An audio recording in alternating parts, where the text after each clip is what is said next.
Russia could deal a death blow to the EU on September 2. The EU countries fear that Russia simply won't turn on SP1 after 2 September. Daily Express analyst Thibaut Spiral believes that in early autumn, or rather, before September 2, the Russian authorities can cut off gas from Nord Stream 1, which will deal a mortal blow to the European Union. The reason will be the maintenance of the pipeline, which, preliminary, will last about 3 days. This, moreover, as the author reminded, that the pipeline has already stopped work for 10 days due to repairs this summer. This fact just caused a commotion in the EU, forcing them to hastily fill their storage facilities with gas to the fullest. Today, the EU countries are afraid that Russia simply will not turn on SP1 after September 2, that the pumped-up reserves may simply not be enough, resulting in an energy crisis that will be difficult to cope with. Will Russia turn on the gas? The EU is in turmoil as Russia could deliver the death blow. EU leaders have concerns that the Kremlin may extend the SP1 closure for a longer period.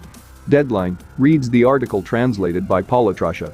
The Observer explained that the closure of SP1 will lead to the complete depletion of stocks in the EU by the beginning of next year, and the alternatives in the face of new gas suppliers from the European Union are simply not enough to solve the problem. But even in the event of a short-term gas shutdown, it will also play a negative role in the energy market, as this will lead to an increase in fuel prices, which are already extremely expensive in the EU.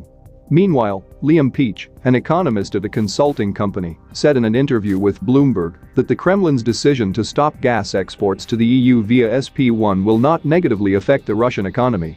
All this thanks to the surplus achieved on high oil prices and export levels. Moreover, according to the expert, this will be enough for Russia for at least a year in the current market conditions.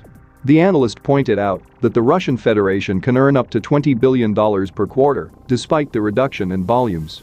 The economist explained that compared to 2021, this year, income from the sale of energy resources is 28% higher, and in 2023 it is projected at $255.8 billion, which will show a decrease, but income will still remain higher than in 2021.